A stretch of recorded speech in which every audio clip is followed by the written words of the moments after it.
Olá, seja bem-vindo a mais um Podcast. Eu sou a Karime Fayad, você já me conhece. E antes de falar, eu também gosto de ouvir. Então hoje a gente vai ouvir novamente. E ouvir quem vive os desafios reais do Brasil. Especialistas, profissionais e principalmente quem está na linha de frente do cuidado. Porque na verdade, gente, política pública de verdade, ela não nasce apenas dentro dos gabinetes. Ela nasce da escuta, da experiência e da vida real das pessoas. E ao final de cada conversa, a ideia aqui é simples. É transformar o aprendizado em compromisso. Hoje, a gente vai conversar sobre um tema que atravessa milhares de famílias brasileiras e que exige ao mesmo tempo a sensibilidade e a responsabilidade pública, em especial dos governantes, com o cuidado com as famílias atípicas. Por trás de cada diagnóstico, existe uma criança, existe uma mãe, um pai, irmão, uma rotina inteira que muda. Existem medos, dúvidas e muitas vezes, gente, muitas filas para muitas famílias. Conseguir o diagnóstico não é o fim de uma busca, é o começo do acesso a terapias, a uma escola preparada, a profissionais especializados e a possibilidade de construir autonomia, desenvolvimento e a qualidade de vida. Hoje, nossa conversa vai acontecer em dois momentos. O primeiro, nós vamos ouvir a minha amiga, uma mulher que eu admiro muito, a Rô Alcântara, ex-presidente da ACAIE, Associação Curitibana de Apoio e Integração Excepcional. Ela também é advogada de formação, se formou aos 40 anos de idade, gestora de escola especializada e coautora do livro Maternagem Atípica, que está aqui na mesa junto comigo, eu já tive o prazer de ler, inclusive. Atualmente, ela está diretamente atuando, levantando a bandeira em relação ao acolhimento das famílias, na inclusão escolar e no fortalecimento das redes de apoio. E agora a gente vai falar primeiro, Rô, seja bem-vinda. Obrigada. É um prazer tê-la aqui comigo como uma mãe atípica de 2 filhos, o Vinícius e o João. Tem quase 20 anos de diferença entre eles, né? 20 anos. O Vinícius nasceu dia 18 de julho de 1990, eu nasci dia 11 de julho, 7 dias antes do que ele é canceriano. Canceriano. E eu perguntei pra Rô se ele também é sensível, ele é, Rô? Muito sensível. É. O Vinícius é extremamente sensível. E o João? O João é completamente ao contrário. O João, ele tem uma sensibilidade, mas ele é mais agitadinho, né? O João tem 15 anos, tem síndrome de Down. E o João é bem agitado. Síndrome de Down. Agora a gente vai falar sobre isso, né? A Rô vai contar pra nós quem são seus filhos e como é ser esta mãe atípica, que mudou completamente a tua vida, né? A tua perspectiva de vida. Mas antes, a gente vai começar falando de um tema que toca muito as mães, e eu, como então ex-prefeita, presidente do Comesp, que é o Consórcio Metropolitano de Serviços, a gente convive com prefeitos, convive com mães atípicas e sempre existem várias fragilidades no processo todo. E começa no diagnóstico, né? O Vinícius está com 30, vai fazer 36 anos de idade. Com que idade você conseguiu, enfim, diagnosticar o Vinícius? Conta pra gente como foi esse processo. Foi na pandemia. Na Na pandemia, pandemia. 2020. 2020. Ele já tinha quantos anos? Ele já estava com 30. 30 anos. Né, em virtude de ter as pessoas com comorbidade tinham privilégios, né, para conseguir tomar a vacina. Ele tinha, a gente sabia da deficiência dele, mas ele não tinha diagnóstico e era exigido para que ele pudesse tomar essa vacina. Então eu fui atrás de um neurologista, o que é muito difícil, né, na idade adulta, você conseguir um diagnóstico de autismo. Então eu consegui com um médico e através disso a gente teve o diagnóstico dele de autismo. Mas quais características que ele apresentava? Assim, logo na infância, ele demorou para andar? Demorou. O Vinícius andou com quase 2 anos, né? Ele demorou para gatinhar, demorou para sentar. Com 1 aninho ele não tinha assim firmeza para sentar, né? O Vinícius é não verbal, o João Pedro também é não verbal. Então, ele tinha aquela coisa assim, só que ele não tinha um olhar parado, né? O Vinícius não tinha essa coisa do olhar parado que as crianças com autismo têm no início, né? Tanto que no início foi pesquisado, mas não conseguiram diagnosticar esse autismo, né? Porque o Vinícius tem 36 anos. Há 36 anos, infelizmente, a medicina não era tão evoluída como é hoje. Então, é aquela coisa dele se fechar no mundinho dele, né? De poder cair o mundo e ele tá lá montando o quebra-cabeça dele. dele ser muito, assim, todo dia metódico, né? As coisas têm que ser exatamente da maneira que foi no dia anterior e no dia seguinte e tudo assim. Então, através desses relatos que eu fiz pro neuro, é que foi diagnosticado o autismo no Vinícius. Mas antes disso, você tentou buscar esse Sim, diagnóstico? sim. O Vinícius sempre fez terapias, né, sempre teve terapias, Quais terapias? Fono? psicomotricidade, E fisioterapia. ajudou muito isso no Ajudou, desenvolvimento? ajudou muito, né, o Vinícius Com que ele idade tem ele começou as terapias?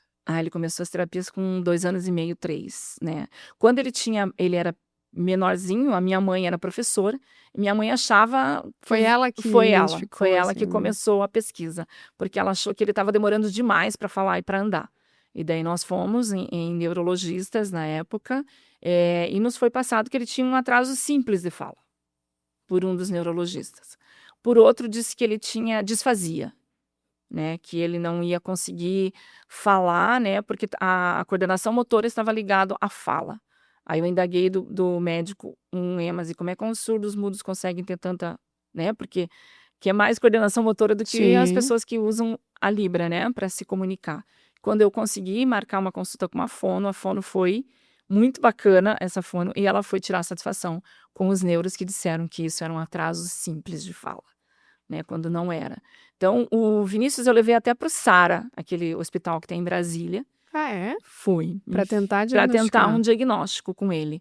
E que ano E foi isso, mais ou menos, Rô? o Vini acho que tinha uns 7, 8 anos, por aí. Então, Mas então você passou a vida lutando por esse sempre, diagnóstico, sempre. assim, pra entender de Ele fato. fez terapia até os 14 anos, quando ele chegou e não queria mais ir. "Vini, vamos?", "Não, não", Mas deve né. ser cansativo tanto pra mãe quanto pra criança, né, imagino, Cansa. porque o que é uma terapia, no mínimo 3 vezes por semana, né? No No mínimo, início, no nos mínimo anos eram 3 iniciais de vezes, vida, né? isso. E daí a gente tinha que ficar lá esperando por ele, né, eu ficava esperando, porque não tinha o que fazer, e acho que na própria cabecinha dele chegou uma hora que ele não quis mais fazer. Tá, e Rô, na tua vida, agora vamos falar da mulher. 2 mulheres aqui. O que que isso mudou, assim? Porque eu li o teu artigo ali no livro, e você falou que você tinha um sonho e você tinha um ideal de filho. Aquele filho que quer jogar bola, quer apresentar a namorada, e dizer que estava apaixonado, quer se formar. Isso. Como todas nós, quando imagina ser mãe de um menino ou de uma menina, idealiza tudo isso. Como que foi para você receber essa notícia do atraso dele motor e tudo mais?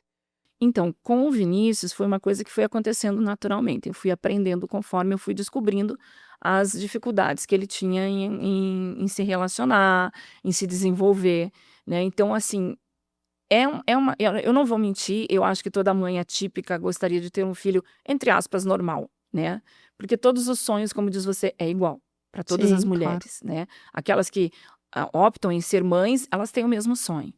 E eu tive que criar outros sonhos, né, eu tive que criar outros sonhos para o meu filho, né, ao invés de Você teve que levá-lo mudar alguns costumes, tive que né? mudar Virou tudo na coxa minha vida. branca, gente, por causa do Vinícius. E fiz o Vinícius virar coxa branca também. Viu? Então, a gente teve que criar outros sonhos, né, eu tive que dar para o Vinícius outras,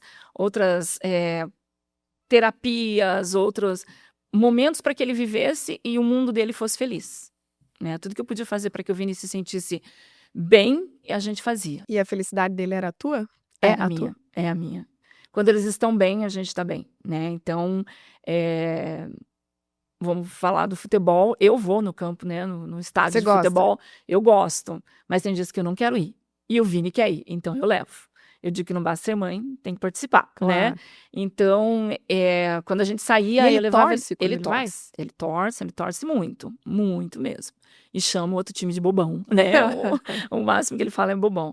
E ele vai também, quando a gente podia ir, a gente ia pra balada, ele adora música, adora banda, então ele gosta muito disso, né, o Vinícius é uma pessoa, assim, que ele consegue conviver com as pessoas socialmente. E o que que mudou na vida da Rô, naquele momento? Porque eu vi que você logo também descobriu que passou em um concurso, quando ele ainda era um bebê, tinha 10 Isso, meses, né. E quem que te ajudou nos primeiros anos? Você era casada com o pai dele, né? isso. Na verdade, eu tive um apoio muito grande do meu pai e da minha mãe. Os 2 eram professores, né, então, já estavam com todos os filhos criados e a minha mãe foi a mãezona para o Vinícius, né. A minha mãe cuidava muito do Vini, meu pai. Então, sem o apoio deles, eu não teria conseguido trabalhar, não teria conseguido fazer minha faculdade, né? Porque eu fiz a faculdade depois do Vinícius. Então, eu tive Isso que sempre o foi apoio orgulho deles. do teu pai, né? Foi o orgulho do meu pai. A tristeza dele foi não poder me dar um anel de formanda. Eu falei, pai, você já não usa mais, Mas né? Mas para ele foi um orgulho mesmo ter uma filha formada, né? Nós somos em 4 irmãos e a única que se formou fui eu. Então, quando a gente tem um grupo de sempre apoio, foi é teu melhor. sonho fazer direito? Não, foi quando eu comecei. Eu passei no concurso primeiro, no Tribunal de Justiça. Ah, tá. E daí eu No meio conheci dos o direito. advogados, desembargadores. Daí eu conheci o direito e me encantei pelo direito e fui fazer. Né? E é um curso assim que para mim ajudou muito, né? E tem me Eu ajudado imagino bastante. até também, eu acho que para entender os direitos das mães, né, das famílias atípicas, que cada ano a gente vê que essa construção tem sido aprimorada, principalmente porque as mães, eu te confesso que eu, enquanto prefeita, não vi isso em outra categoria que não fosse as mães atípicas, de união, de pressão no poder público, que tá certo, tem que pressionar mesmo para conseguir os direitos e ser reconhecido, e as crianças em especial, né, que o foco é a criança. Mas eu quero também te perguntar, assim, você acabou se divorciando quando ele tinha 7 anos ou Isso, depois de 7 anos. 7 anos? 7 anos. E eu também li, não querendo falar do ex-companheiro, não é sobre isso, mas é sobre a mulher. Quem acompanhava ele nas terapias? Era a mãe ou era o pai? A mãe. Você acha que é sempre a mãe? É sempre a Com mãe. as suas amigas você vê É isso. sempre a mãe. Enquanto presidente da escola Muito, você via muito. também. É mais a mãe, eu acho que 98% são as mães que estão assim no dia a dia, que levam para terapia, que vão para a escola, que procuram médico, que largam do trabalho para poder cuidar dos filhos, né? Essa é uma Então, pergunta. Como é que você conseguia trabalhar e ser mãe do Vinícius, levá-lo na terapia, no médico? Você pôde. Porque como é que era essa tua rotina? Conta pra gente. Então, a minha rotina existia uma lei federal, existe, né, essa lei federal, que permite aos funcionários públicos municipais e estaduais a redução da carga horária, 50%. até 50%. Eu fiz né? isso em Rio Branco do Sul. Então, quando eu cheguei pro meu chefe na época e falei, ele só disse assim, traga para mim a lei. Aí eu levei a lei, ele falou, escolha o horário que você quer trabalhar. E eu escolhi porque de manhã eu ficava em casa com ele, né? E com o João, daí já também, né? Enquanto eu não tinha essa lei, a minha mãe me ajudava bastante. Essa lei é de que ano, Rô? Lembra? Acho que é de 2015, se eu não me Nossa, é engano. super recente. É recente, é recente, é recente. Então, até 2015, como que as mães faziam? Bom, eu tinha uma rede de apoio, que era minha E mãe a e mãe meu que pai. não tem E a rede mãe de que não apoio? tem, larga o serviço, sai do trabalho. Pois é, e esse é um debate que a gente tem feito, até a gente recebeu aqui no último episódio, penúltimo episódio, a professora doutora Jucimere, ela é assistente social, e a gente fala sobre vários temas com ela, né, como tenho conversado muito, e um dos temas que a gente falou é quem cuida de quem cuida, né? O Estado olha como hoje, por exemplo, a gente tem lá o auxílio Bolsa Família, né? Esse auxílio não prevê, por exemplo, um benefício maior para a mãe que cuida de uma criança típica, ou para a mãe que cuida, às vezes, do próprio pai e da mãe, né? Idosos, porque também, né? Às vezes a gente conhece pessoas que largam suas profissões para cuidar dos próprios pais, né? Então, eu acho que esse é um debate que o país precisa fazer, né? Cuidar melhor e subsidiar essas mães para que elas possam cuidar das crianças. Acho que isso é importante, né? Isso é importante, mas eu posso te garantir que a maioria das mães não quer um subsídio. A maioria das mães quer ter um trabalho. Quer poder trabalhar. Quer poder trabalhar. Quer ter um lugar onde possa deixar os filhos. Isso, ter um local para deixar os filhos. E Isso. você achou esse local quando? Onde? Conta para nós. Então, na verdade, o Vinícius está há 20 anos na Forrest Gump. Né? Então, a Forrest acolheu muito bem o Vinícius, como ela acolhe vários alunos que tem lá. Então, ali eu senti que eu podia confiar, né? O João Pedro ainda foi pingando em alguns outros lugares até que eu consegui levá-lo para a Forrest também. Ali tem, mas ainda falta muita coisa, porque não tem período integral. As escolas especializadas não existe período integral, né? Tá, então assim, só pra gente organizar o pensamento, você colocou Forrest Gump é a escola que é mantida pela AKIE. Isso. Que você foi presidente por 5 anos. 5 anos, 5 né? anos. Recentemente não deixou a presidência. Como é que foi essa experiência na tua vida? O que você viu de perto? Essa é a maior demanda das mães? É ter um local seguro para deixar seus filhos e especializado também, né? que a criança se principalmente. desenvolva, o adulto também, né? Exato. Temos adultos. As escolas especializadas, elas são muito importantes em todos os aspectos. Não só na sociabilização deles, porque ali a gente cria um mundo que eles não têm fora do portão da escola. Né? Então, eles têm festa, eles aprendem muita coisa, e principalmente a alfabetização, eu acho que tem que ser uma coisa muito mais especializada. Né? Eu acho que falta um pouco dentro das escolas especializadas esse tipo de atendimento. Mas eles acabam, né, preenchendo um pouco esse vazio que tem da escola regular para a escola especializada. E esses 5 anos, você pôde observar que no mercado de trabalho, os profissionais tentaram se especializar, existe uma oferta maior desses profissionais porque a demanda é cada vez maior. Você acha que a oferta de profissionais acompanhou a demanda ou não? Nós Não. temos uma defasagem. Temos. A exigência da Secretaria de Educação para que ele atue numa escola especializada é que ele tenha uma especialização em ensino especial. Só. Né? Você faz qualquer curso IAD, né? E você está ali apto para ingressar. Né? Daí, Faz uma pós em ensino especial, Isso, pode dar pode aula para ingressar. uma criança especial. Aí são poucos os profissionais que, depois de estarem nesse ramo, vão atrás de novas especializações. São muito poucos. O governo não investe, né? O governo não dá essa subsídio para que os profissionais se profissionalizem mais ou se especializem na parte da educação especial. E os próprios profissionais acabam não indo. São poucos, né, que acabam indo mesmo atrás dessa especialização. Como acho que em toda carreira, né? Acaba acontecendo que muitos profissionais não vão na especialização, acabam se acomodando naquilo e ficam. Só que para as mães é muito importante. É muito importante a gente saber que os nossos filhos, eles despertam nas outras pessoas uma maneira de melhor atendê-los. Né? Eu já cheguei a ouvir, eu acho que isso eu preciso falar, Claro, fala. de uma professora lá, né? Obviamente não vou citar o nome, quando eu solicitei a reunião de acompanhamento, né? Aquela devolutiva que é feita com os pais de ensino regular. E a professora falou para mim, mas não precisa, porque eles não evoluem. Ah, você está brincando. Não. Aí eu olhei para ela e falei, Nossa, olha, que eu meu vi filho isso, não evolui como o seu, mas se ele começou fazendo um risco e no meio do ano ele faz uma bolinha, Ele para mim é evoluiu, evolução. com certeza. Então, certeza. dentro das próprias escolas existe esse pensamento, sabe? Mas eu até ontem à noite eu lia sobre alguns dados, né? Por exemplo, no Reino Unido, pesquisa recente para mostrar a evolução do número de autistas no Reino Unido, porque como você falou, né? Você conseguiu diagnosticar teu primeiro filho, que é o Vinícius, quando ele tinha 30 anos de idade. Foram 30 anos esperando um resultado, né? Então, assim, essa pesquisa mostra que de 2018 de 1998 a 2018, está falando de 20 anos, mais que triplicou o número de autistas laudados no Reino Unido, que provavelmente é um quadro que a gente vai se ver repetir nos demais países. Você entende que a ciência, mesmo a ciência, ela evoluiu para entender esses quadros nos últimos, vamos falar aí, nos últimos 15 anos? Tem evoluído? Evoluiu bastante, graças a Deus. Né? Porque hoje você consegue, na verdade consegue. Quem tem um pouquinho mais de condição financeira consegue levar o filho a um neurologista para que ele possa fazer a avaliação e depois um psiquiatra, né? Para que ele encaminhe.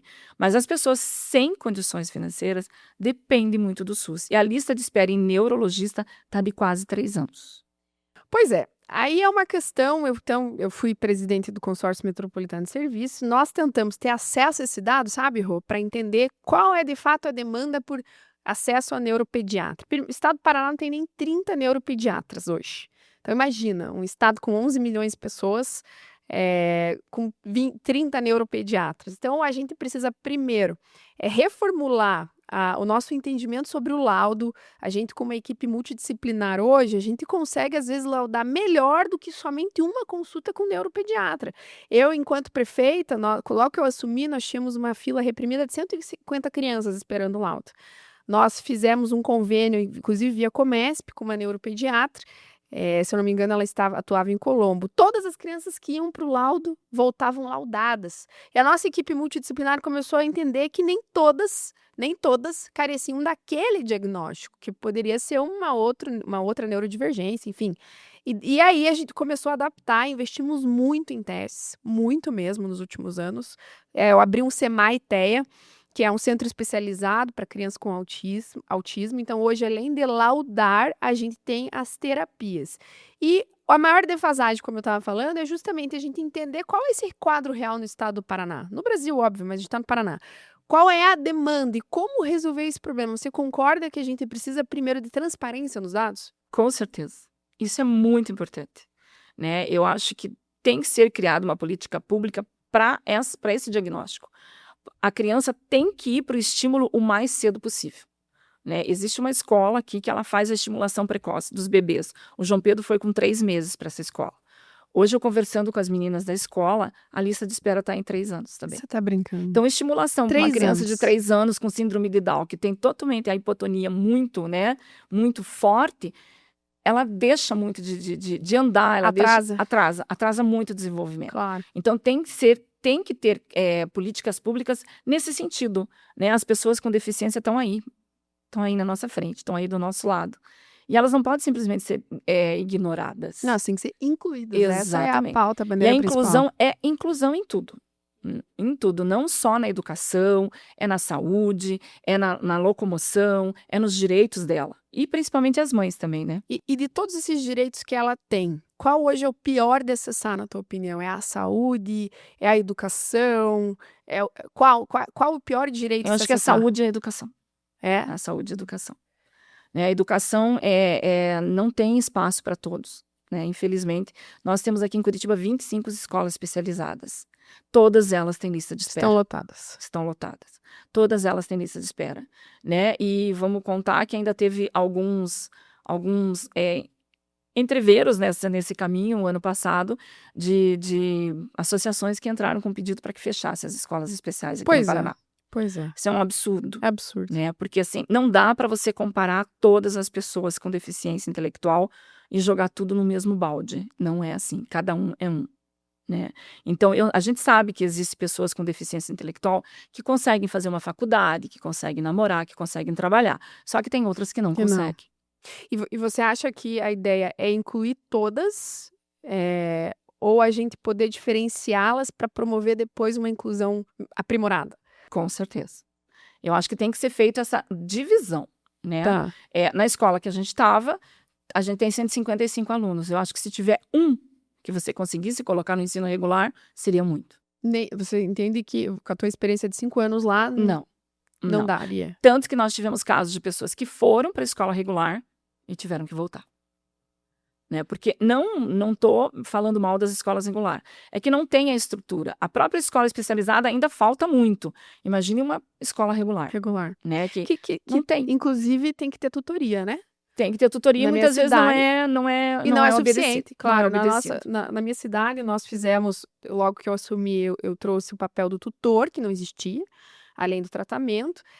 Mas nos últimos anos, último ano, 25, a gente abriu 2 turmas especiais dentro de uma escola, justamente porque a gente entendia que aqueles alunos não estavam conseguindo, de fato, se incluir, né? Porque a gente precisava de um atendimento mais especializado para essas crianças. E lá também tem escola especial. Bom, a gente está chegando ao final e a gente falou pouco do João. O João, que é um fofo. Conta para nós como é que foi ser mãe depois de 20 anos e a expectativa, e depois você teve uma criança com síndrome de Down. 20 anos, eu já estava com 40 e poucos anos. E o meu marido, né, não tinha filhos, e a minha preocupação era quem vai cuidar do João Pedro, do Vinícius, desculpe, quando eu não estiver mais aqui. Essa é a preocupação de todas as mães atípicas, né? Então, ele não tinha filhos e vamos tentar. E daí, engravidei, e quando o João nasceu, só no dia do nascimento dele, é que a pediatra falou que eles estavam suspeitando que o João Pedro tivesse síndrome de Down. Para mim, abriu um buraco. Diz que você chorou por muitos dias. Né? Chorei por muitos dias, porque eu sabia tudo que ele ia passar e tudo que eu passaria novamente, né?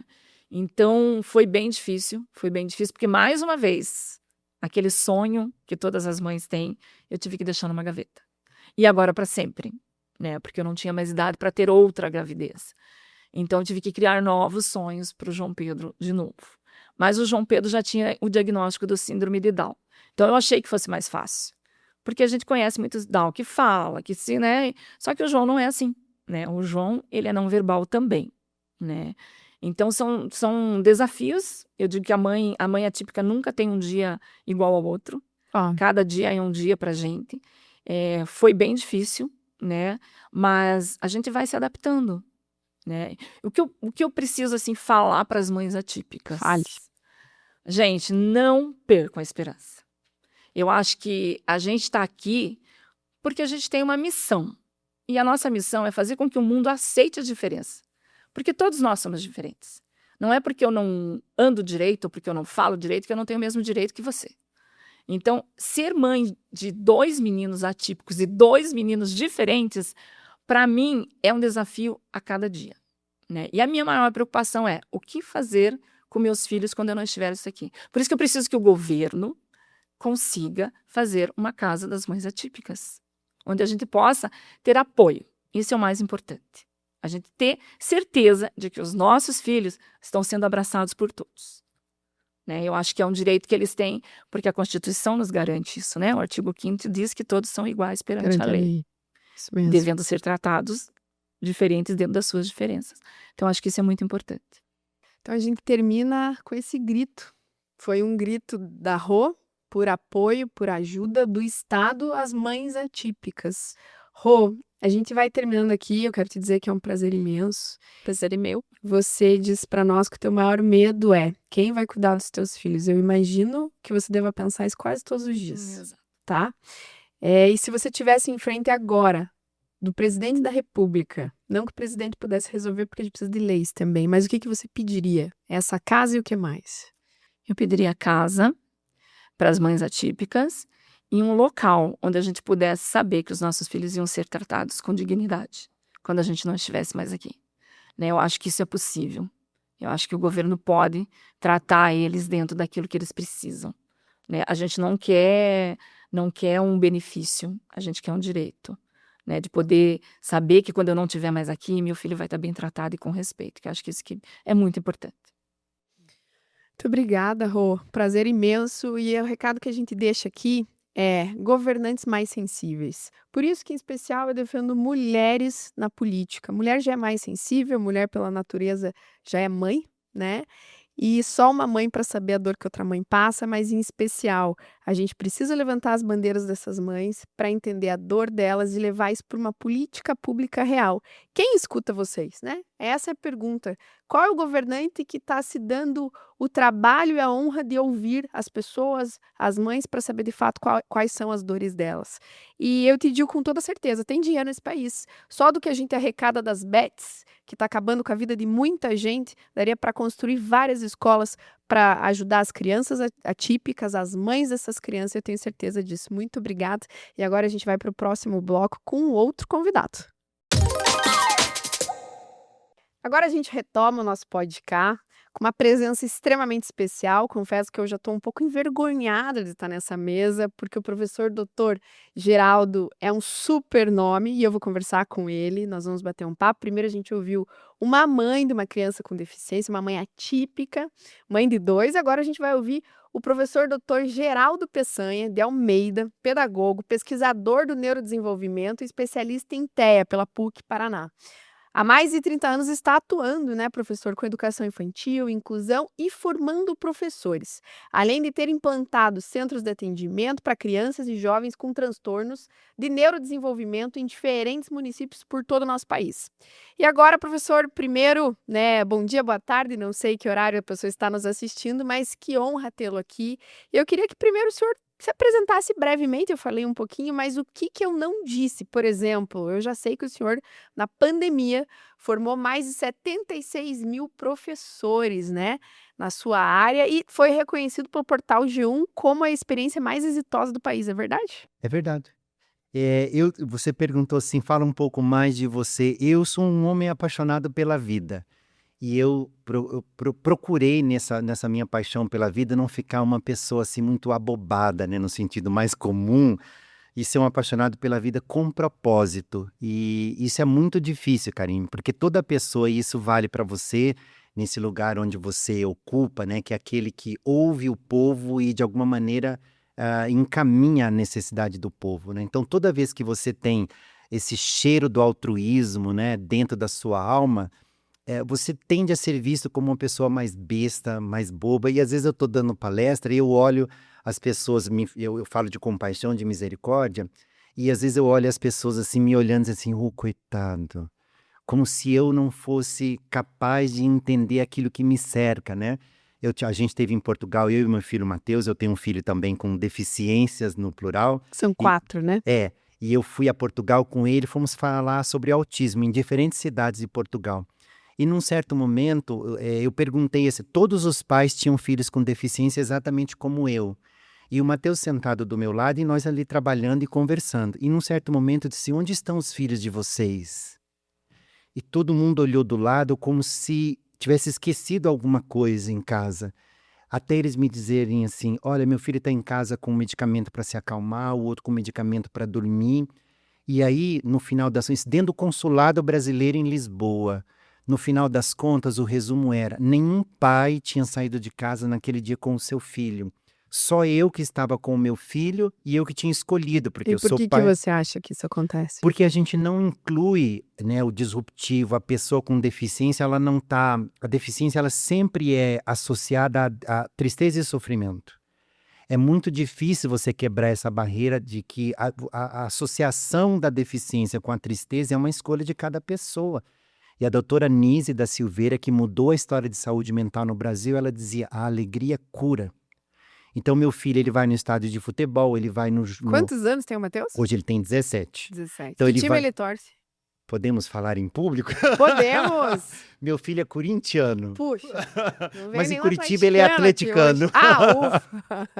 E é engraçado, porque como ele é autista, para eu ir no estádio do Atlético e no jogo do Atlético, eu tenho que pôr uma camisa preta. É? Porque ele não põe a camisa do Atlético. Por Porque quê? na alma Ele não- dele ele é corintiano, então se ele pôr a camisa, muda a pessoa. Então, para não ir com outra roupa, e é do Corinthians no meio da torcida do Atlético, eu ponho uma camisa preta. E ele também. Ele vai assim. E o que mudou, professor, na tua vida ser o pai? Porque a gente ouviu uma mãe. E é Sim. legal ouvir os homens pais também. Por que é escolha, né? Por Karina? escolha. Então, eu Como escolhi. foi? Então, isso é importante porque nós temos um processo de adoção no Brasil. E esse processo de adoção desejado por muitos, e hoje a gente sabe que tem mais pessoas querendo adotar crianças do que crianças a serem adotadas. Só que as crianças que estão prontas para adoção, muitas delas são crianças com deficiência. E esse grupo, né, tem menos interessados. E aí você entra no orfanato, tem as crianças HIV, você tem as crianças com múltiplas deficiências, e eu adotei uma dessas crianças, e eu não vejo nenhuma diferença, porque as pessoas assim, mas não é difícil? Eu penso que é difícil qualquer filho. Qualquer Isso é filho é verdade. difícil você educar hoje. Então um pai que não tem filho com deficiência não sabe como eu me viro, e eu também não sei o que é um pai cujos filhos não têm deficiência. Então são experiências diferentes de paternidade. O Mateus te trouxe alegria. É assim que você Eu encarou? já era uma pessoa assim muito confiante, Muito porque eu vim de feliz. zona rural, né? Eu trabalhei na lavoura Qual de tua café. cidade, professor? Na verdade, eu sou de Paraná. São João do Caiuá, que é no noroeste do Olha. estado. Eu já era uma pessoa assim muito confiante na vida. O Mateus só me fez acreditar que todos podem fazer isso. Então, quando eu vejo um pai ou uma mãe dizendo assim, ai, depois que meu filho nasceu com deficiência, eu tive que mudar todo o projeto de vida e aí hoje eu faço tudo pelo meu filho. E eu fico me perguntando, e você falava no bloco anterior, né? Quem cuida de quem De está quem? cuidando? Mas a gente tem que lembrar que eu não posso colocar na conta do meu filho, uma pessoa com deficiência, as frustrações da minha vida. Então, tem um lado, sim, que você vai ter que ter um cuidado maior com o seu filho, buscar uma rede de apoio, seja qual for. Mas é importante lembrar que a deficiência não pode limitar nem a pessoa com deficiência e nem quem vive do lado dele. Porque senão a gente entra num discurso muito fácil, né? Eu não posso fazer isso porque meu filho é deficiente. Eu não posso viver porque meu filho é deficiente. Eu não posso sustentar um casamento porque meu filho é deficiente. Então, aí a deficiência vira um lugar de refúgio. Mas daí o professor entende que são perspectivas distintas. E a gente que Distintas. escolhe qual segue. Sim, porque você veja, eu estudo até hoje, eu estou fazendo um curso de pós-doutorado. Que as pessoas sabem que não é uma coisa simples. No Então, que, professor? eu esse faço em pós-doc? novas tecnologias.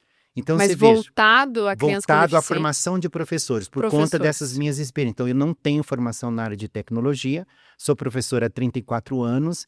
Hoje, os meus professores, quem faz curso comigo, recebe um trabalho voluntário da minha parte, e eu faço isso basicamente sozinho. Então, eu queria entender os mecanismos da famosa educação à distância, mas sendo eu uma pessoa que não tem experiência em educação à distância, não sei o funcionamento, não sei o que leva o professor a buscar isso. Então, como eu queria estudar, Nos últimos 3 anos, eu fui para a Itália estudar em Reggio Emília e eu encontrei uma rede de apoio para me ajudar com meu filho. Eu fiz um curso de pós-graduação na Ele PUC. foi contigo? Não, ficou aqui. Fiz um curso de pós-graduação na PUC Paraná, que dura 1 ano, e entrei no pós-doc na sequência. Então, nos últimos 10 anos, eu fiz 3 grandes formações por minha escolha, mesmo eu... Sendo pai do Matheus. E não O Matheus tendo- está na sua vida há 10 anos? Sim, mesmo não tendo a esposa do lado ou pessoas da minha família próxima. Então, cada um, dentro da sua realidade, precisa buscar, né? A famosa rede de apoio, ela não existe pronta para nenhum pai e nenhuma mãe. Sim. Qualquer mãe que não tenha filho com deficiência vai dizer assim, ó, eu precisava de uma creche, precisava de alguém morasse perto que me ajudasse com meu filho. Então, não pode ser um discurso só do pai ou da mãe que tem um filho com deficiência. Todos os pais precisam de apoio, mas todos esses apoios, essas ajudas, essas redes, elas também são construções nossas. Eu preciso dizer para as pessoas que eu quero ajuda, eu preciso me abrir para as ajudas e eu preciso usar a ajuda que está disponível, que é um ponto importante da nossa conversa. Já existem muitas ajudas disponíveis, a escola é uma delas, a assistência social é outra, os projetos sociais são outros, os vizinhos, né? Mas, professor, não me leve a mal, mas eu preciso te fazer uma pergunta. Sim. Você fala hoje de uma realidade que te permite... Você trabalha, você tem sua renda e você consegue dar o melhor para o Matheus.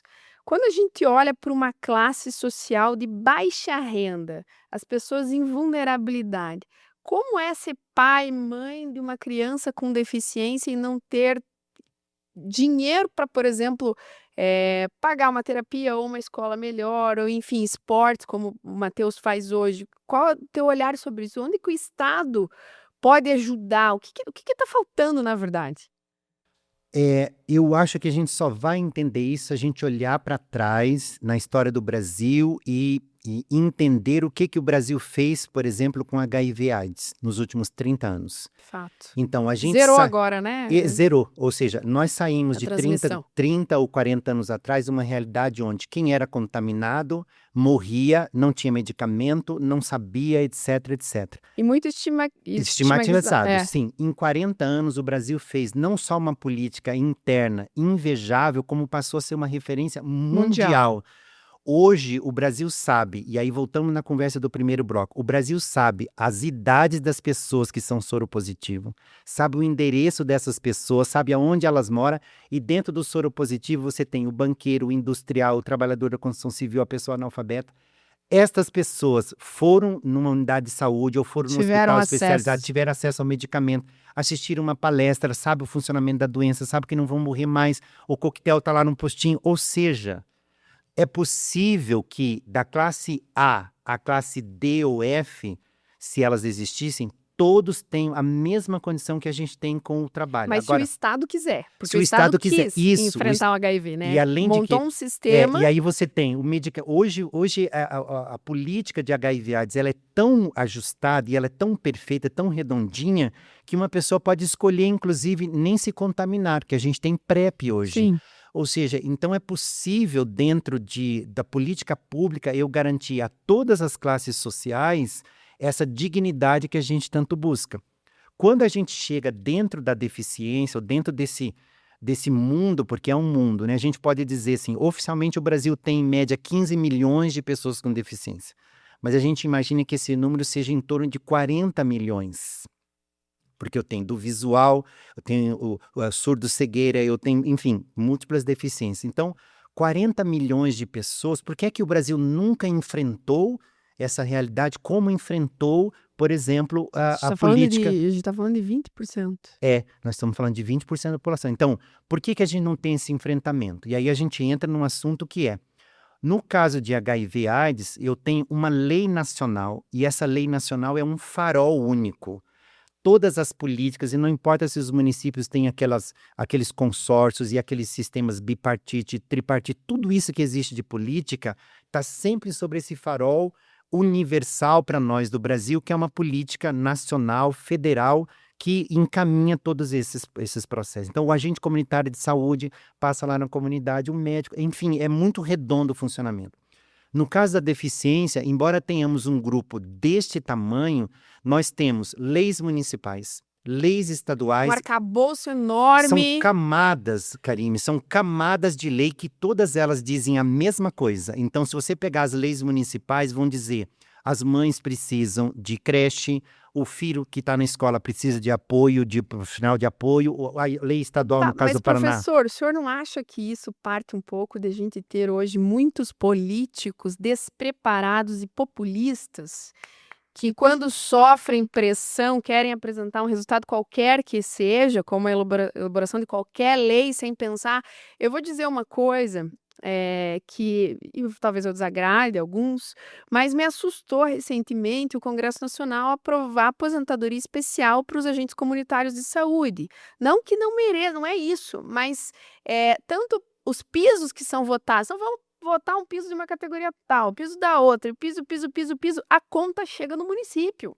A conta chega no orçamento público para o gestor da conta. Então é fácil o presidente da República lá assinar um decreto dizendo que o piso do professor é tanto. Merece, tá? Não é isso. Eu apoio imensamente a categoria. A gente, em comunidade de saúde, eu falo que são guerreiros porque estão todos os dias dentro das casas, conhecem as famílias das cidades mais do que nós mesmos, né?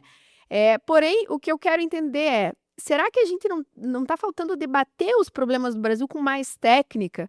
A gente viu recentemente a PEC da segurança. A gente viu o Congresso chamar os especialistas em segurança pública, universidades, associações de delegados, Polícia Federal, Polícia Militar. Não, é no achismo, né? É tentar dar uma resposta rápida. Porque o senhor está falando de uma legislação de que década? 90? A lei do HIV antes, um pouco. No final dos anos Dos 80. 90, a gente já tinha isso consolidado, né? Precisando só de Pois é, um operacionalização. outro momento do país, né? sim, Onde a gente sim. tinha governantes, a gente falou do FHC, por exemplo, que é um sociólogo de primeira, Sim, sim, sim, e outros políticos, mesmo que a gente não goste, sim, né? Nós tínhamos debates qualificados. Eu sim, falo que vai ser um terror essa eleição, sim. porque a gente vai ver debates que um vai falar que o filho do outro roubou, de rachadinha, de não sei o quê. E aí os projetos estruturantes de país, como a gente teve do HIV, do próprio Bolsa Família, Sim. que é uma política que foi Sim, construída nesse mesmo período. nesse mesmo mesmo período, período, né? nesse Com mesmo período. qualidade, com estudo.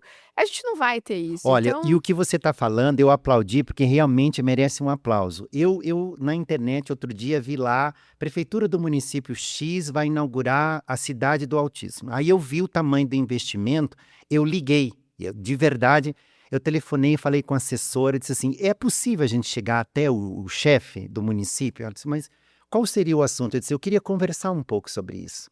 E por incrível que pareça, a pessoa me atendeu.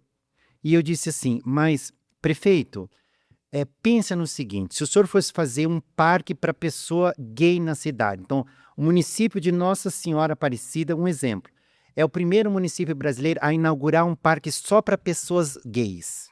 O senhor acha que a população iria entender sobre isso? O município vai inaugurar um que talvez parque... nem os gays aceitariam. Porque não perfeito. inclui, Meu né? Deus, eu vou bater palma de novo. E aí eu disse assim, o senhor acha que o senhor fizer um parque só para pessoas pretas, só pessoas pretas, aonde que o senhor vai estar caindo? O senhor vai estar caindo numa coisa que a Constituição de 88 já proibiu, porque isso já foi discutido na época de saúde mental, quando acabou com manicômios no Brasil. É proibido você fazer qualquer tipo de projeto que você confine as pessoas, porque elas são livres. Então, quando o senhor faz um parque de autismo ou uma cidade só para o autista, a mãe do filho que não tem autismo, ela pode pensar, não levo lá porque é só de autista. Pois é. A outra mãe diz assim, não vou levar lá porque meu filho não vai ficar no meio daquelas pessoas com problema de cabeça. E a mãe do autista, ela sonha que o filho dela interaja com outras crianças que não são autistas. Ou seja, o senhor está fazendo um projeto que ele já nasce morto, sem função. Só que a E o que ele te respondeu? a sua comunidade não questiona isso. Ele diz assim, mas as pessoas querem. Entendeu? Então, lá no passado, o que as pessoas queriam na política de HIV/AIDS? Queria que morresse e que o Estado não desse nada. Mas você vê o alerta que a gente precisa entender, né? Como cidadão agora, né? Não como o senhor especialista, eu política, arquiteta, enfim. Como cidadão que é votante, que é eleitor, né? Hoje os discursos dos políticos, geralmente, estão sendo direcionados para aquilo que está afligindo a população. Então, nos últimos anos, a gente viu uma alavancada de notícias, por exemplo, sobre corrupção. Sim. Aí vem o herói e diz que vai acabar com a corrupção. Mentira, gente. Isso não vai acabar, tá? É intrínseco, infelizmente, no nosso Brasil está no sistema já, não só no público, mas também no privado, Sim, tá? sim.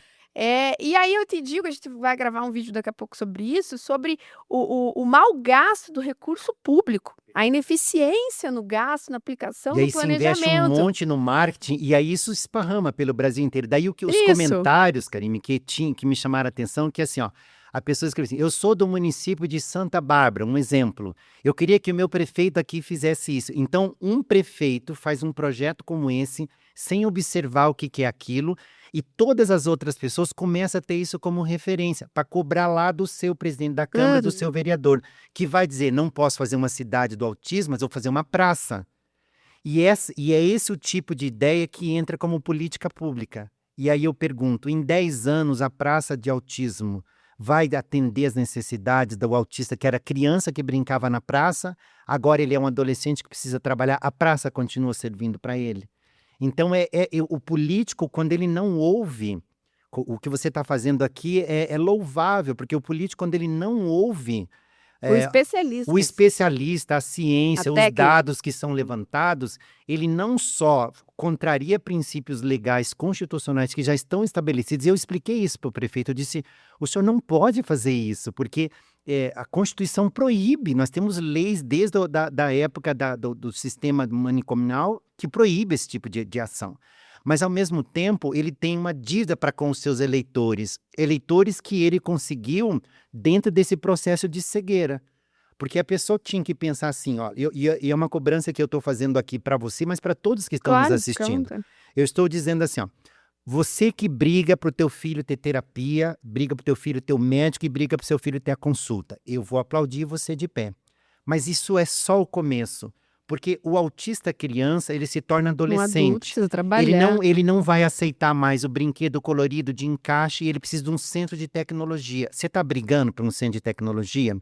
Ele precisa de empregabilidade. A associação comercial está acompanhando você e tem projeto. O Sistema S, que tem dinheiro, que tem formação técnica, você está cobrando do Sistema S? Aí eu digo assim, e o autista de alto nível de suporte? Tem atendimento domiciliar? Então, o deputado que é da sua região, ele pode fazer uma emenda parlamentar e conseguir van, Topic, para você fazer atendimento domiciliar. Por quê? Porque se esse seu autista se desorganiza, se machuca, não precisa ficar sem atividade pedagógico-terapêutica, mas eu posso ir ao encontro dele em casa como é o agente comunitário de saúde. Você está cobrando isso? Aí, não, eu digo, então você não é um pai de uma pessoa com deficiência, porque você só está pensando agora no umbigo. E o seu filho vai viver 40, 50, 70 anos. Então, o processo de inclusão, se a gente olhar em todas as leis, eles é intersetoriais. E eu vou dizer por quê. Eu fui com meu filho na praça, quem é de Curitiba conhece a Praça do Gaúcho. Sim. Onde as pessoas andam de Pista skate e ele skate, anda sim. de skate. E tem um sorvete maravilhoso. Maravilhoso. Estamos na Praça do Gaúcho, chegou a polícia, a guarda municipal. Parede, revista. Agora, eu saltei da sorveteria no meio da praça. Eu, assim, sou super-homem, voei e saltei no meio da praça. Entrei na frente do policial e disse assim, esse garoto aí, ele é meu filho, ele tem deficiência mental, porque era o jeito do policial entender rápido. Ele tem deficiência mental, ele é autista, ele tem TOD e TDAH. O senhor não pode pôr a mão nele, porque ele vai revidar. E o policial olhou para mim como quem diz assim, você vai querer ensinar eu a fazer o meu trabalho? E eu repeti de novo, assim, naquele desespero de um pai, vendo o que estava acontecendo, eu disse assim, o meu filho é deficiente mental, ele não entende. O meu filho é autista, se o senhor colocar a mão nele, ele vai surtar. E esse menino que tem 1,80 m, ele faz musculação com 112 quilos. Ou seja, vocês vão se pegar aqui na praça. E por alguma razão, naquele momento, aquela pessoa me ouviu. Que bom. Quando chegou na vez do meu filho, e eu disse, eu quero que o senhor faça o trabalho, mas eu quero explicar para ele, ou o senhor explica para ele o que vai acontecer, porque ele precisa de previsibilidade. Claro. Mas a pessoa nunca tinha ouvido nenhuma dessas palavras. Aí, quando o policial chegou na vez dele, disse assim, como que é seu nome? Ele disse, Matheus Peçanha de Almeida. O policial falou assim, eu vou fazer uma revista para saber se você tem alguma coisa errada. Ele virou para mim assim, pai, ele pode pôr a mão em mim? Olha. Porque há um treinamento prévio que ninguém pode pôr a mão nele. Exato. Então, a previsibilidade é uma coisa do autismo, o treinamento prévio. Aí o policial fez, né, o toque que tinha que fazer, a revista, e dispensou todo mundo. E o meu permaneceu na parede, com a mão assim. E assim que ele permanece na parede, eu viro para o policial e disse assim, isso é uma pessoa com deficiência. Ou seja, ele não tem como perceber que já está liberado e tudo mais. Então foi embora. A gente tem um protocolo que algumas polícias usam para esse tipo de abordagem de Mas atendimento. você acha que a maioria das polícias Não tem. tá formada? Então aí que está o detalhe. Então, quando uma criança, o pai só luta para a criança ter a terapia e a avaliação e o diagnóstico e o laudo e esquece do longitudinal, eu não estou fazendo inclusão. Porque eu estou achando que inclusão é só a terapia e a escola. Só que a escola, Karim, dura 4 horas de um dia que dura 20. A escola só tem 200 dias letivos de um ano que tem 365. Então, a instituição que tem o maior poder de transformação não é a escola. E nós reduzimos o processo de inclusão a 4 horas diárias de escola, sendo que a vida acontece nas outras 20 horas também. E lá fora, o policial não sabe o que tem que fazer, o médico não sabe. O meu filho, quando fica doente e eu levo ele no hospital, ele não vai falar onde que está doendo. E o médico assim, mas ele não tem nada. Só que ele está com 40 de febre e ele está doente, mas o médico não consegue conversar com ele. Tá, professor, mas entendi, o senhor tem toda a razão. E aí eu quero te fazer uma pergunta. O senhor hoje é professor e está dando cursos IAD, tem uma plataforma e de maneira gratuita. E parabéns por isso. Eu acho que o senhor, assim como eu, entende que esse seu caminho é uma missão de vida. Que É legal o que assim altruísmo que seja. contamina a gente, né? E que bom, né? Porque desse mundo Sim, a gente só leva o que sim. faz. E aí eu quero perguntar para o senhor, hoje esse seu público que faz seus cursos, ele é multidisciplinar ou é mais focado a professores? Não, tem médicos, muitos médicos fazendo, tem fono, tem psicólogo, as pessoas dos outros países, né? Eu recebi agora um e-mail de uma professora da África, dizendo assim, ó, graças ao curso e ao certificado que eu consegui, eu saí do interior, porque ela tinha que viajar 100 quilômetros para dar aula e mais 100 para voltar. Eu consegui um emprego novo e hoje eu sou coordenadora de todas as outras professoras que têm que trabalhar com a mesma situação. Então, os meus cursos, eles são gratuitos, os materiais são gratuitos e tudo que a pessoa precisa para se qualificar, que é fazer o PEI, né, que é o Plano Educacional Individualizado, trabalhar com comportamentos agressivos e desafiadores, que é a maior demanda que nós temos hoje, né, e eu já tive esse problema com o meu filho. Qual é Então, o grau de autismo do nível 2. 2? Mas os comportamentos agressivos e desafiadores é uma coisa que a gente pode falar rapidamente. Você veja, autistas de níveis 2 e 3, eles podem ter esses comportamentos.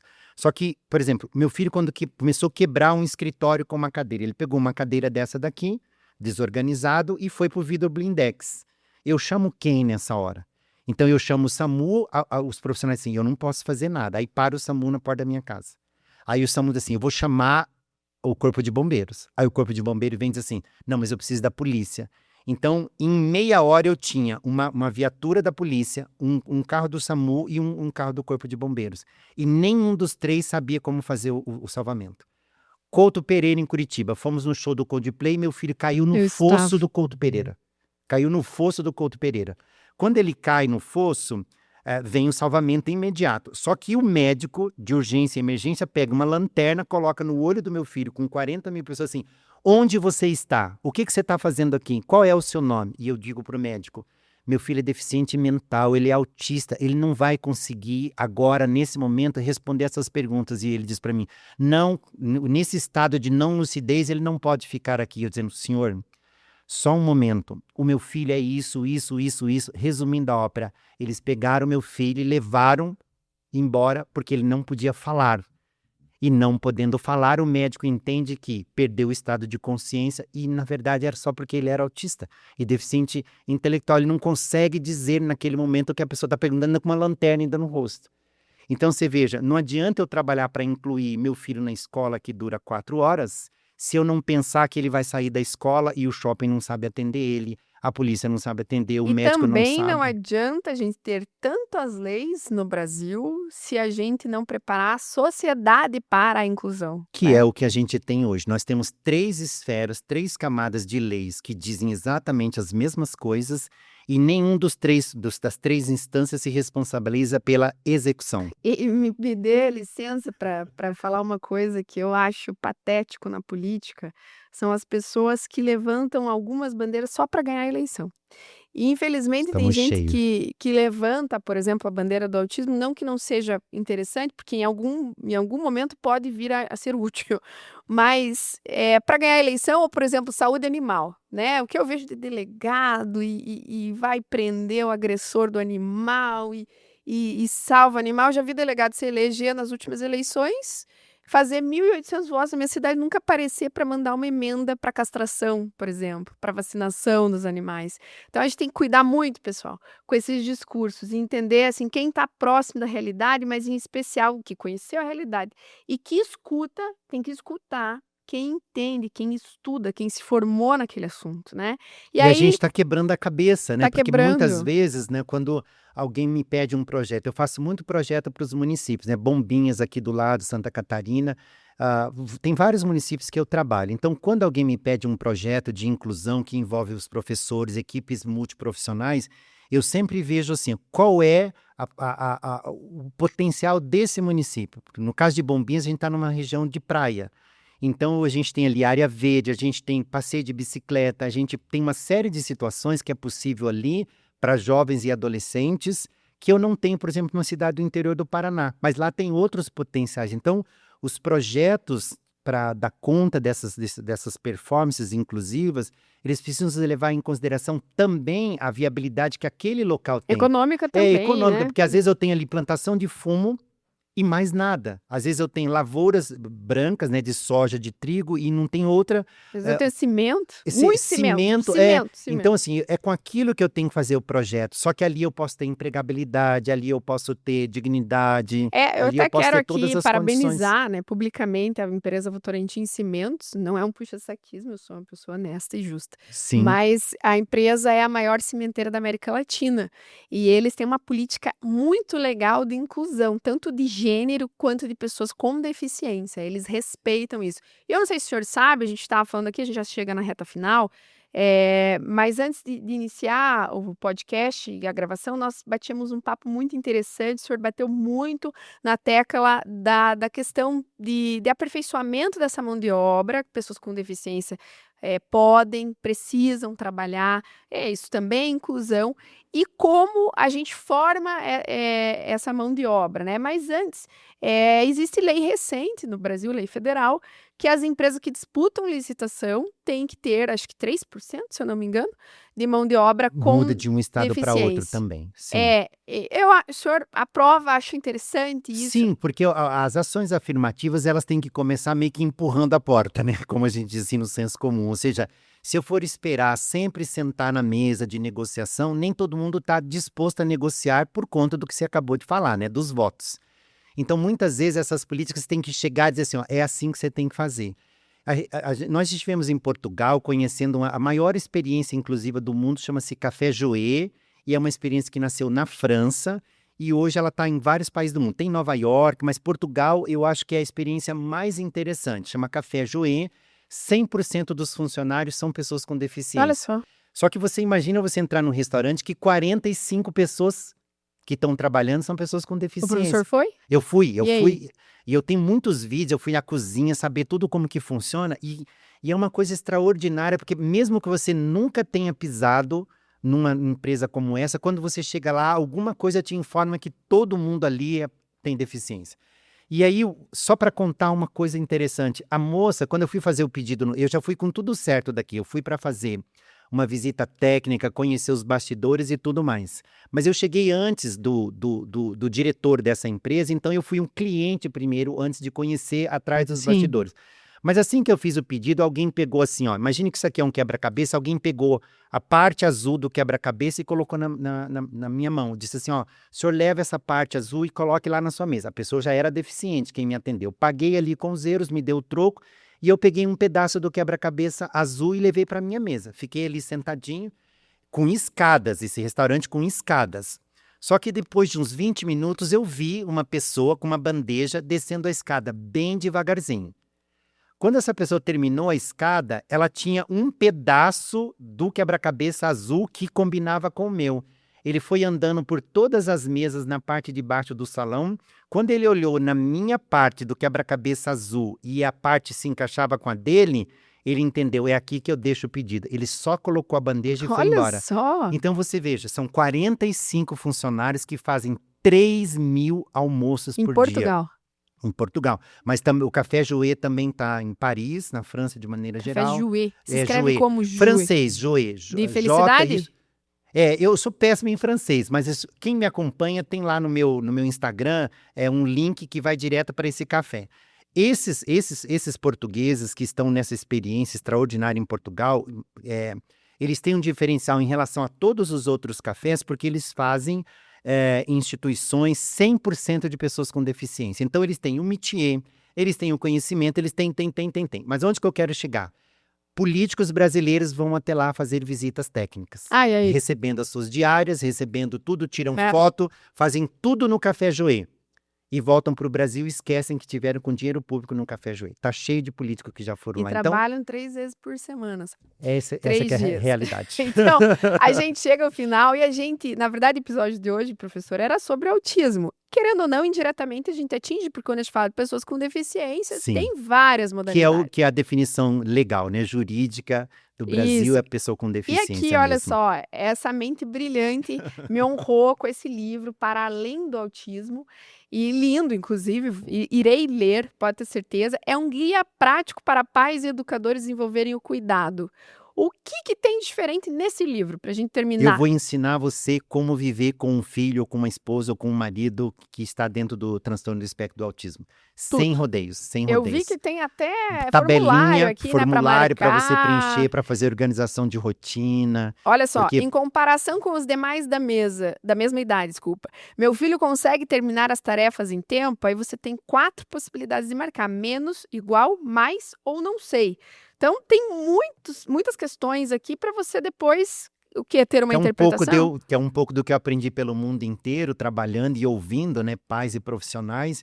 Então, o meu livro, diferente dos outros, é um livro que você vai dizer assim, tô com um problema com o meu filho, não consigo fazer ele se acalmar, desenvolver uma atividade, aprender algo, o meu livro é para isso. Então, eu termino te fazendo a mesma pergunta que eu fiz para a Rô, que é uma mãe de 2 com deficiência. Se você estivesse na frente do presidente, claro que, repito, não o presidente pode resolver todos os problemas, talvez o Congresso Nacional, o que você pediria como um especialista da área? Que a gente tivesse inicialmente uma proibição de se falar de autismo não conhecendo autismo. Essa proibição tem que atingir redes sociais, tem que atingir comunicações oficiais, tem que atingir formação no Brasil. Ou seja, se a gente continuar com esse volume de pessoas alimentando uma ideia completamente equivocada, não há política pública capaz de resolver isso. Ou seja, você não tem nenhuma pessoa, voltando na política de HIV/AIDS, não existe nenhuma pessoa que seja fora da área. Ou seja, quem fala de HIV/AIDS ou é soropositivo é profissional da área. No autismo e nas deficiências, qualquer pessoa acha que pode falar e aí vira um blogueiro e passa a ter 5 milhões. É um canal de televisão. Ou seja, nós temos no Brasil diferentes canais de televisão fazendo informação errada. E se a gente pensasse em uma PEC da pessoa com deficiência? Vamos falar de todos e criar um sistema. Eu fico feliz da vida. Bora? É por aí, eu ajudo. Professor, muito obrigada, um prazer imenso. Foi o senhor é muito gentil, muito grato pelo convite. Recíproco. Pessoal, a gente encerra aqui e hoje a gente falou sobre autismo, sobre pessoas com deficiências, mas a gente também falou sobre o cuidado. A gente teve uma mãe e um pai de uma criança com autismo, né? E no caso aqui o Matheus com 4 doenças. E nós falamos de família, da inclusão, da dignidade de todas essas pessoas. Nenhuma criança, né, pode esperar por atendimento, nenhum jovem, nenhum adulto pode esperar por um emprego, por de fato um processo verdadeiro de inclusão, e nenhuma mãe, nenhum pai deveria carregar esse desafio sozinhos. Tem que estar perto, tem que ouvir especialistas para que nenhuma família vá enfrentar tantas barreiras sem ter o acesso essencial aos seus direitos básicos. Eu saio dessa conversa melhor do que eu iniciei, afinal a vida é isso, né? A gente precisa evoluir a cada dia. E ainda mais convencida de que a inclusão, ela não é um favor, né? Ela é um dever, ela é um direito, ela é responsabilidade. E cuidar de família, das famílias com essas crianças com deficiência, não é uma pauta de nicho, é uma pauta de humanidade. Muito obrigada ao professor Dr. Geraldo e à nossa querida Rosana. pela presença que tiveram aqui hoje e obrigada a você por estar me acompanhando em mais um episódio do Pode Cá. Até o próximo episódio.